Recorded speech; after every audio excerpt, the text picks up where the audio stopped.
কাছে তিনি পরিচিত ছিলেন ছোট মোদি নামে, আবার কেউ তাকে ডাকতেন বিহারের মোদি নামে।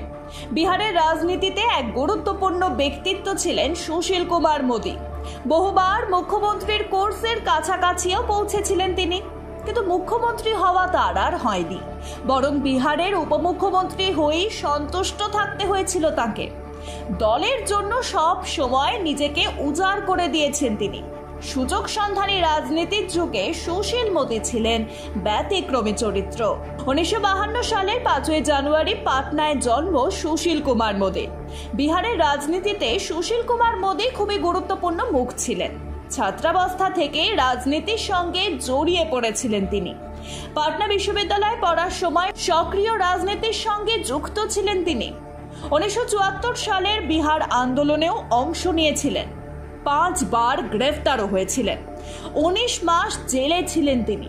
একটা সময় ছিল যখন রাজনীতি থেকে মুখ ফিরিয়ে নিতে চেয়েছিলেন তিনি, কিন্তু প্রাক্তন প্রধানমন্ত্রী অটল বিহারী বাজপেয়ীর কথা শুনে সক্রিয় রাজনীতিতে তিনি পা রাখেন।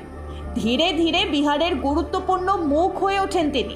দীর্ঘ রাজনৈতিক জীবনে বিধানসভা থেকে সংসদ সর্বত্রই কোনো না কোনো সময় ছিলেন তিনি। 2005 থেকে 2013 এবং তারপর আবার 2017 থেকে 2020 সাল পর্যন্ত বিহারের উপমুখ্যমন্ত্রীর দায়িত্ব সামলেছেন তিনি। বিহারের বিধানসভায় 1996 থেকে 2004 সাল পর্যন্ত বিরোধী দলনেতার ভূমিকাও পালন করেছেন সুশীল মোদি। বিহারে লালু প্রসাদ যাদবের নেতৃত্বাধীন সরকারের বিরুদ্ধে দুর্নীতির অভিযোগ তুলেছিলেন সুশীল মোদি। পশু খাদ্য কেলেঙ্কারির মামলায় 5 জন অবদানকারীর মধ্যে তিনিও ছিলেন একজন। দীর্ঘ রাজনৈতিক জীবনে বহু প্রতিকূল পরিস্থিতির সাক্ষী থেকেছেন তিনি, তবে সবসময় মাথা ঠান্ডা রেখে দলের দায়িত্ব সামলেছেন। বিজেপি এবং জেডিইউ সরকারের উপমুখ্যমন্ত্রী হিসেবেও দায়িত্ব পালন করেছেন সুশীল। এরপর রাজ্যসভার সাংসদ নির্বাচিত হন।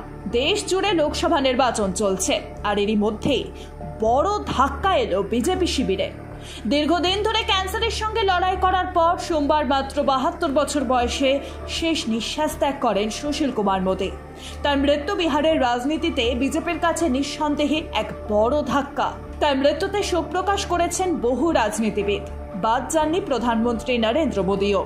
এক্স হ্যান্ডেলে তিনি লেখেন, দলে আমাদের গুরুত্বপূর্ণ সহযোগী ও আমার দীর্ঘদিনের বন্ধু সুশীল মোদিজির অকাল প্রয়াণের খবরে গভীরভাবে শোকাহত।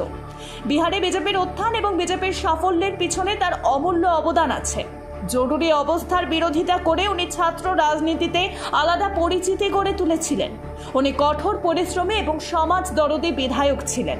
রাজনীতি সংক্রান্ত বিষয়ে তার অসীম জ্ঞান ছিল। প্রশাসক হিসেবেও উনি অনেক প্রশংসনীয় কাজ করেছেন। জিএসটি পাস হওয়ার ক্ষেত্রে তার অবদান চিরকাল স্মরণে থাকবে। এই বেদনার মুহূর্তে তার পরিবার এবং অনুগামীদের সমবেদনা জানাচ্ছি। ওম শান্তি। Bureau report, Ritam Bangla.